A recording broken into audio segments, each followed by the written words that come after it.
As a project manager for a global firm leading multi-billion-dollar projects, a leader in the industry, an investor, a father, a husband, and a mentor to many young professionals and students, here are 6 life lessons that school didn't teach you.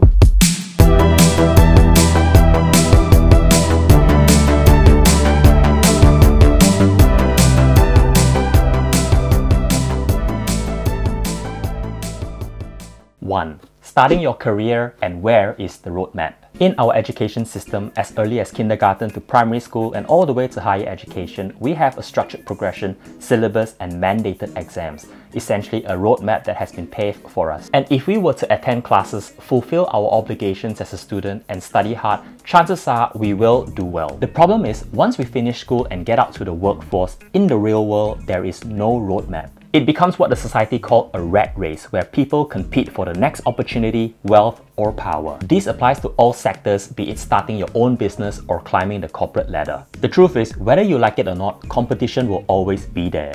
My advice is, in the early phase of your career, focus on learning to soak up as much knowledge as you possibly can from mentors. Invest in yourself to acquire skill sets. Don't let money be the primary focus and don't be distracted by competition. Focus on building up yourself. 2. Sales and branding. Who are you in the real world? Whether you are in tech, hospitality, law, engineering, or art, you need income. And to generate income, we need people or traffic heading in your direction. Sales and branding is such a big part of the workforce that I think it should be weaved into our education in some shape or form. Once you have been in the workforce for some time, you need to start to think about who you are in the real world. What differentiates you from the rest? How are you adding value to the society? And when someone mentions your name, what do they associate it to? My advice is, remember to double down on your skill sets, build your portfolio, learn to curate and market your own brand. Building your own brand will help you regardless if you are running your own business or if you're an employee. 3. Personal finance, how to handle money and build wealth. With trillions of dollars circulating in the global economy and how money plays an important role in the function of our everyday lives, I think that personal finance and how money works should be a mandatory subject in our education. Some of the basic topics that we need to cover includes budgeting, savings accounts, credit cards, interest rates, investing, tax, real estate, and how to read a company financial statement, to name a few. Growing up, what I know about personal finance is my observation on how my parents managed their money. It was all about being frugal, saving as much as possible, and be risk adverse with no investment strategy. And when I was young, I thought that was the only way. My advice is, don't limit your personal finance knowledge to what your family or your friends are doing. Pick up a book, educate yourself, and talk to a professional about how to manage your money. If there is one tip, the Oracle of Omaha says this.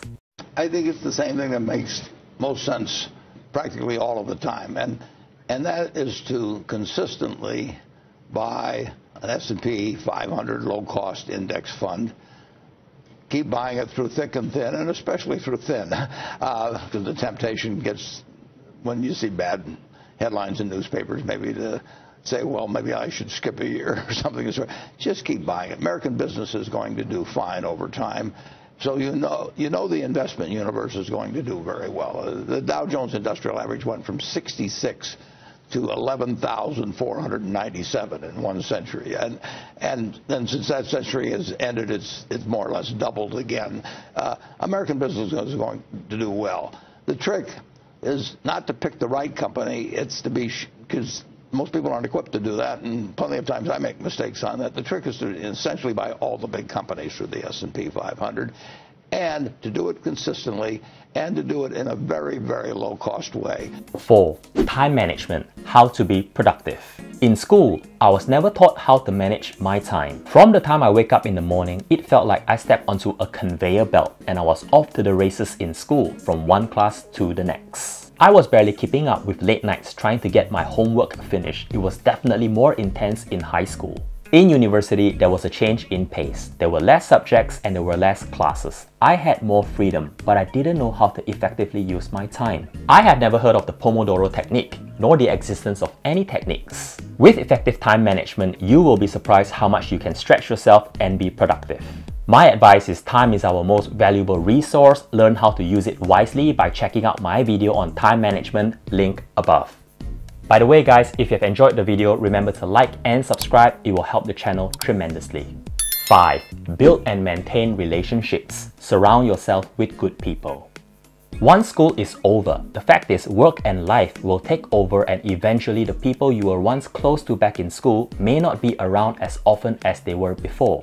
In some cases, you may feel that your circle of friends gets smaller as time passes. What you may not realize is that as you grow older, you have the freedom to be wherever you want to be and not be locked in within the confines of your school. That means you can create multiple circles of friends or colleagues anywhere you go. It could be at work, at the gym, at an industry networking event, volunteer groups, social clubs, sport teams, meetup groups, and others. The best part is you can pick and choose whoever you want to spend your time with. My advice is relationship is fundamental to our existence, so remember to nurture it, be it with your friends or family. Surround yourself with good people that can help you be a better you.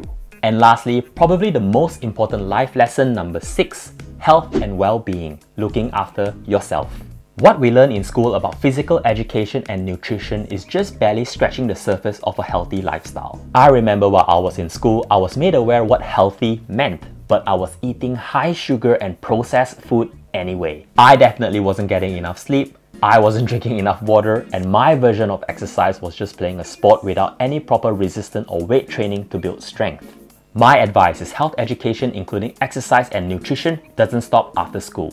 Keep educating yourself about healthy habits that suits your lifestyle that you can consistently practice every day. There is no one blueprint that works for everyone because everyone is different. I challenge you to find your blueprint and make your health a priority above all else. And that's it for today. I hope you've learned something new. Until then, signing off for now.